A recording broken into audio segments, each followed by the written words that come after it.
बुद्ध के जीवन के कई प्रसंग हैं, लेकिन बुद्ध के जीवन का एक छोटा सा प्रसंग है जो हमारे जीवन में एक नया परिवर्तन ला सकता है।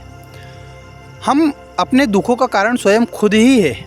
तो चलिए इसे समझते हैं एक छोटी सी कहानी के माध्यम से।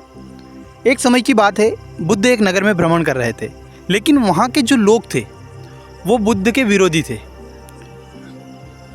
जब बुद्ध को चारों ओर से लोगों ने घेर लिया, उन्हें गालियाँ देने लगे, उनका अपमान कर रहे थे, तिरस्कार कर रहे थे।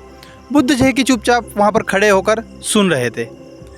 जब सारे लोग गालियाँ दे देकर थक गए, बोलते बोलते रुक गए, तभी भीड़ में से एक व्यक्ति बोलता, अरे तुम्हें कोई फ़र्क नहीं पड़ता क्या? हम तुम्हारा गुणगान कर रहे हैं जो तुम चुपचाप सुन रहे हो।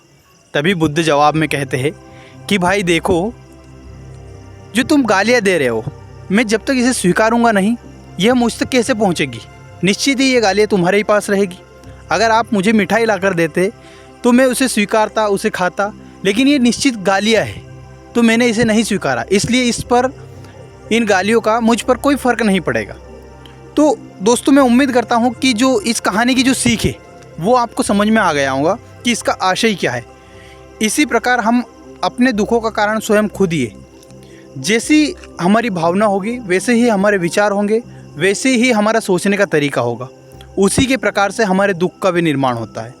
तो कहीं ना कहीं हमें ही शुरुआत करनी होगी, तभी जाकर हमारा जीवन बहुत ही आनंदमय जीने योग्य होगा।